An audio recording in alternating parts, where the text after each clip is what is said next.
Popeye style fried chicken sandwich at home, but way better. Subscribe, more videos are coming. I get a lot of people asking me, how come I don't make a fried chicken sandwich?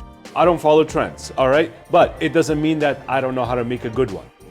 A lot of people have been saying that Popeyes is the best one out there. So I'm gonna try it for the first time on camera. I'm actually fucking scared, honest to God.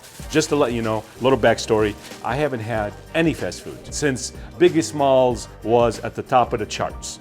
Do I have to eat it?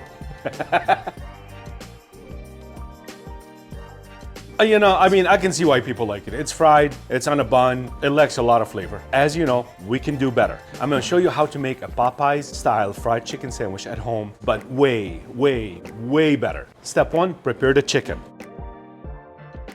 So these are boneless, skinless thighs. The reason I'm putting them on this track because I want to salt cure them. It's really easy, and when you learn how to do this, you are going to be doing this to your chicken all the time. Kosher salt, light brown sugar, and a little bit of baking powder. Both sides.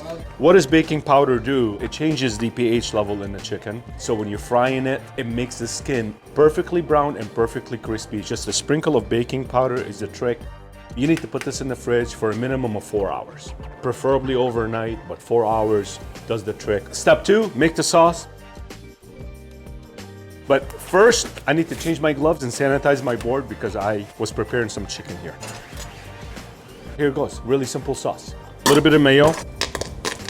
That's how you sound after Popeyes. Pinch of salt. Get yourself one of these. This is a really, really good investment. This is a zester. All you need is 1 clove. A little lemon juice. All right, a little bit of celery seeds. Chop yourself some pickles just like this. These are just regular dill pickles. You know, you're making a sauce. Just make sure it's nice and chunky. And just a little bit of pickle juice. Mix it up. Absolutely delicious. I'm gonna put this on the side. Step three, create a drenching station. These have been in the fridge for almost 4 hours. So basically it drew all of the moisture out of the chicken, and that makes it super, super tasty and crispy. And all of the flavors from the salt and the sugar had dissolved into the meat. Get yourself some flour, salt, celery seeds, smoked paprika, cayenne, a little bit of black pepper, a little bit of garlic powder. Mix it really good. Now we're gonna make the egg wash. You beat your eggs, buttermilk, a little bit of pickle juice, Louisiana style or Texas style hot sauce. I'm not gonna put any more salt or anything else into this egg wash. You take the chicken thighs, you drench them in the flour into every crevice. All right, don't be afraid of it, just like that. Shake the egg sauce off. So how it was chicken, flour, flour, chicken. You move this out of the way, you put the egg wash in the middle, and you do the switcheroo. So now the chicken is first again, but the flour chicken, egg wash is in the middle. Your flour is right here. This is the fun part. I love the extra crunchy bits, and this is how you make it. What you do is this. You grab a little bit of this egg wash and you put it on your flour, just like this. Couple spoons of it, okay? Then you would work it with your fingers, just like this. So basically what we're doing, we're making clumps. That is going to stick on the chicken, and that's gonna become the extra crunchy bits on the outside of the chicken. Free trick for you. You guys think the guy in the back at Popeyes is doing this? I don't think so. You grab your flour chicken, you put it in the egg wash, you drop it in here. I'm gonna use my wet hand because I don't care, I want the crunchy bits. Really press it in there. This is very important. When I fry this, all this stuff is gonna be super, super crunchy. How do you think this is gonna taste? You're already winning right off the bat. What I say about preparing ahead, you can even make these all the way to this step and put these in a Ziploc bag and put them in the freezer. Especially you get home from work, the last thing you want to do is to be in the kitchen for 2 hours. And this is a fun way for the kids to do this on the weekends. I put these in the freezer. If my kids say, hey, you know, I want a fried chicken sandwich, I don't worry. I turn on the fryer, I grab the bag from the freezer, just like that. Step four, fry the chicken. Again, I can't find my Dutch oven. Use a Dutch oven at home to fry, fill it up halfway with oil. I can't find it. I don't know what happened to it. Fry oil, I'm just gonna fill it up halfway and just keep an eye on it. We need 350-degree oil. If the oil's too hot, all of the drenching that you did, all that work that you did is going to burn, and the chicken is going to stay raw. I have a thermometer. Invest in one of these. It takes the guesswork out of cooking. We're at 350, we're ready to fry. You need to do this slowly. You definitely don't want to overcrowd your pan because this is a big piece of cold meat. So the temperature of the oil is going to come down. 5 to 8 minutes. For chicken thighs, 175, 180 is absolutely perfect. For a chicken breast, anything north of 155 is perfect. Chicken is done.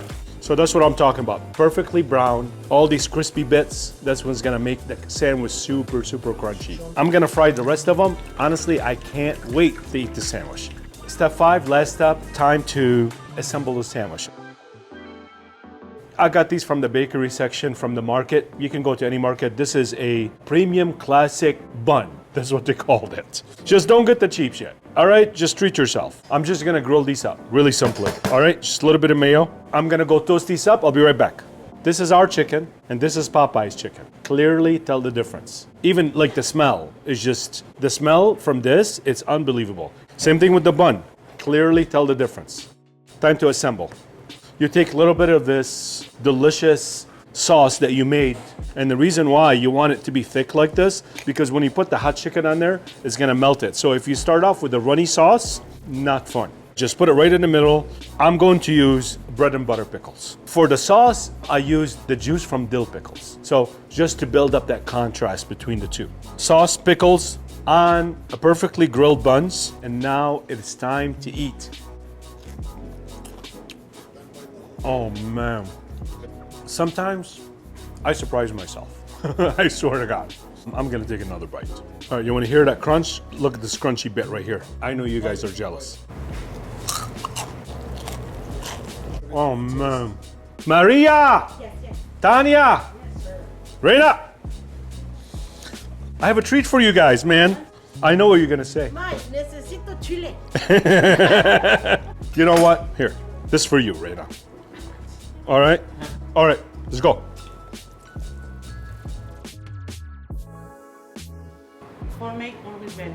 This is 100% better. Necesito más chile. I get it. This is a really popular chicken sandwich. It's decent at best, but you can make one at home way, way, way better. You wouldn't try this at home, trust me. I just want to say something. I don't want to hear you guys keep telling me, oh, you should have this on the menu, put this on the menu. I'm not doing it. I just showed you how to make a really, really good fried chicken sandwich. I just gave you the whole kit and caboodle, how they say, whatever. How do you say it?